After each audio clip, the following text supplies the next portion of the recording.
ओम शांति। प्रातः मुरली बाप दादा मधुबन। मीठे बच्चे, जिस माता पिता से तुम्हें बेहद का वर्षा मिलता है उस माता पिता का हाथ कभी नहीं छोड़ना। पढ़ाई छोड़ी तो छोरा छोरी बन जाएंगे। परमात्मा इस धरा पर आते हैं, जहाँ माता पिता हैं वहाँ एक तरफ संबंधों में पवित्रता का बंधन बांधते हैं। यहाँ स्वयं परमपिता परमात्मा इस धरा पर आकर के बेहद सृष्टि नाटक का रहस्य समझा करके बेहद का वर्षा दे रहा है, तो उस परमात्मा का हाथ कभी नहीं छोड़ना। अगर उस परमात्मा का हाथ छोड़ेंगे तो बाबा कहता छोरा छोरी बन जाएंगे, अर्थात अनाथ बन जाएंगे। प्रश्न है, खुश नसीब बच्चों का पुरुषार्थ क्या होता है, उनकी निशानी सुनाओ। उत्तर है, जो खुश नसीब बच्चे हैं वह देही अभिमानी रहने का पुरुषार्थ करते हैं। जो सुनते हैं उसका औरों को दान देते हैं, वह शंख ध्वनि करने बिगर रह नहीं सकते। धारणा भी तब हो जब दान करे। खुश नसीब बच्चे रात दिन सेवा में फर्स्ट क्लास मेहनत करते हैं। कभी भी धर्मराज से डोंट केयर नहीं रहते। सिर्फ अच्छा अच्छा खाया, अच्छा अच्छा पहना, सर्विस नहीं की, श्रीमत पर नहीं चले तो माया बहुत बुरी गति कर देती है। बाबा कहता है खुश नसीब बच्चों का पुरुषार्थ सदा देही अभिमानी रहने का होगा, क्योंकि यह आत्मा अपने स्वधर्म में जब रहती है तो सदा परमात्मा के याद में है और उसके वाणी से सदा परमात्मा का ज्ञान ही है और वह ज्ञान दूसरों को सुनाए बिगर वह रह नहीं सकती है। और वह कभी भी धर्मराज से डोंट केयर नहीं होते हैं, क्योंकि जो भी गुप्त रूप से हमको हिसाब किताब कहो या सज़ा कहो या भोगना कहो, यह सब धर्मराज की जैसे हमारे ऊपर केयर है। उस धर्मराज को कभी हमको डोंट केयर नहीं करना है, नहीं तो अंत में वही बहुत बड़ी सज़ा बन करके हमको पश्चाताप के रूप में भोगना पड़ेगा। इसीलिए जितना भी जो समय है परमात्मा के याद में अनेकों को सुख देने का कोई ना कोई एक सेवा करते रहना चाहिए। गीत है, भोलेनाथ से निराला कोई और नहीं, बिगड़ी को बनाने वाला कोई और नहीं। धारणा के लिए मुख्य सार है, कर्म अकर्म विकर्म की गति को बुद्धि में रख श्रेष्ठ कर्म करने वाले बनो। पढ़ाई कभी नहीं छोड़नी है।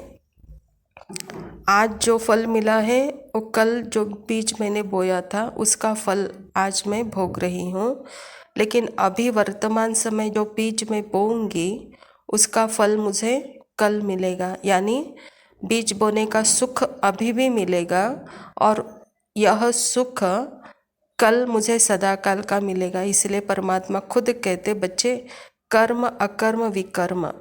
कर्म अर्थात ही मैं आत्मा आई ही हूँ इस धरा पर कर्म करने के लिए ही, तो कभी भी अपने आप को भूल करके विकर्म नहीं करना। अपने स्वधर्म में रहते हुए सदा सुकर्म करो कहता बाबा, और पढ़ाई कभी नहीं छोड़ना है। दूसरा पॉइंट है, ज्ञान दान करने से ही धारणा होगी, इसीलिए दान जरूर करना है। कभी भी बाप की आज्ञाओं को डोंट केयर नहीं करना है। परमात्मा इस धरा पर आते हैं तो परमात्मा को संपूर्ण रिगार्ड देना है, उसके आज्ञाओं को सिर माथे रखना है, कभी भी उसके आज्ञाओं को डोंट केयर नहीं करना है। और जो ज्ञान परमात्मा ने दिया है, जितना मुझे धारण करना है, जितना मुझे समझ में आता है, वह दूसरों को भी हमको समझाना है। वरदान है, सब व्यर्थ चक्रों से मुक्त रह, निर्विघ्न सेवा करने वाले अखंड सेवाधारी भव। सेवा तो सब करते हैं, लेकिन जो सेवा करते भी सदा निर्विघ्न रहते हैं उसका बहुत महत्व है। सेवा के बीच में कोई भी प्रकार का विघ्न न आए। वायुमंडल का, संग का, आलस्य का यदि कोई भी विघ्न आया तो सेवा खंडित हो गई। अखंड सेवाधारी कभी किसी विघ्न में आ नहीं सकते। जरा संकल्प मात्र भी विघ्न न हो, सब व्यर्थ चक्रों से मुक्त रहो, तब सफल और अखंड सेवाधारी कहेंगे। बाबा कहता व्यर्थ संकल्प ही है देहाभिमान, श्रीमत के विरुद्ध है।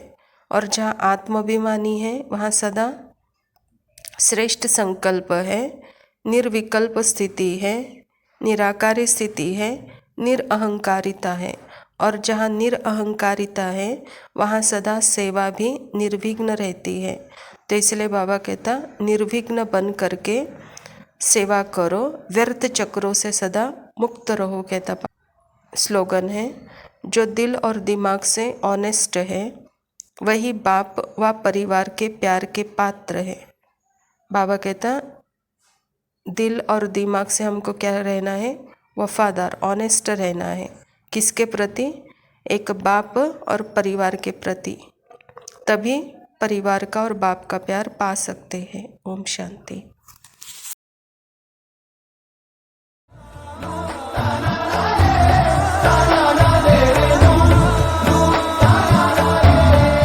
फिर से एक बार उजड़ जाते हैं,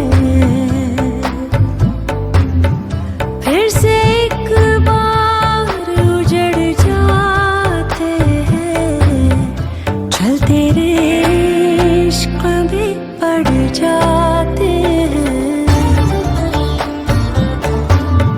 चलते रे इश्क में पड़ जाते हैं, फिर से एक बार बिखर जाते हैं, फिर से एक बार बिखर जाते हैं, चलते रे इश्क में पड़ जाते हैं, हाँ चलते रे इश्क में पड़ जाते हैं।